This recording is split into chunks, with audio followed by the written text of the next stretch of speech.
spremljam že dolgo to krvodajalsko akcijo in vsakič, ko sem prišel v klub, sem bil kar impresioniran glede, kar se tiče odziva, solidarnosti ljudi in pač letos sem se odločil, da tudi jaz dam eno roko oziroma malo krvi.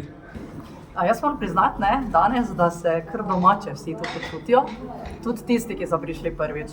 Danes sem doživela gospoda ravno prej na eni od podzemnih mest in mi je dejal, da smo ga prepričali, da pride prvič tudi k nam. Jaz sem ful hvaležna za čisto vse, tako sem vedno poudarjala, da smo za vse ljudi, ne z razlogom, ker smo iz Maribora, ker smo vse slovenska akcija, ampak predvsem zaradi tega, ker ljudje se srečujejo, vsaj enkrat na leto, prej je bil en objem, od lani se nisva srečala, ampak jaz mislim, da smo tu kar že bolj kot ne postali skozi leta, po vseh teh letih prijatelji. Tudi pri prvi krvodajalski akciji sem bila prisotna. V državi smo lahko dokazali, da je to primer dobre prakse, saj sodelovanje z klubi, društvi je izjemnega pomena pri zdravljenju naših bolnikov. Na ta način lahko pridobivamo več krvodajalcev.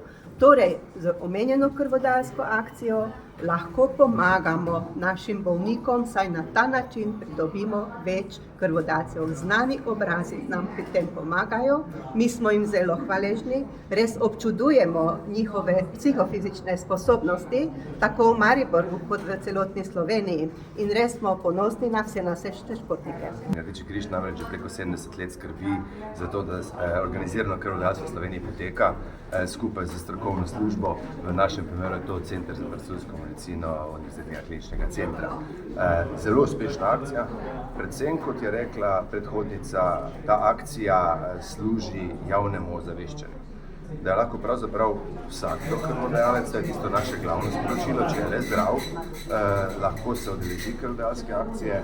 Lahko povem, da se približujemo v zadnjih letih številki 300 v 2 dnevih. Zelo blizu je tam številka do 300. Koliko je to litrov krvi? Če to delimo na pol, to delimo približno na pol, pa približno potem vemo, 450 je odseka standardna doza krvi. Samo na našem področju močnega združenja Rdečega križa Maribor organiziramo preko 70 akcij na leto. Ključno je, da kri v vsakem trenutku je na razpolago, ko je potrebna. To je tista varnost, ki jo mi z sistemom krvodajalstva, kot je organiziran v Sloveniji, želimo vedno zagotavljati. Zato smo tudi vsi skupaj bolj pozorni in želimo neke večje količine krvi zbrati ravno v takih prehodih, konec poletja, začetek jeseni. Vemo vsi skupaj, dinamika življenja se poveča, tudi verjetnost za kakšne nezgode je večja, dela na kmetijah in tako naprej. To so vse neke razlogi, zaradi katerih je dobro imeti večjo zalogo krvi. Vsi skupaj se moramo tudi zavedati, da nam število krvodajalcev v Sloveniji upada. V 10 letih na našem področju krvodajalstva za 25%, približno takšna je statistika tudi v vsej Sloveniji.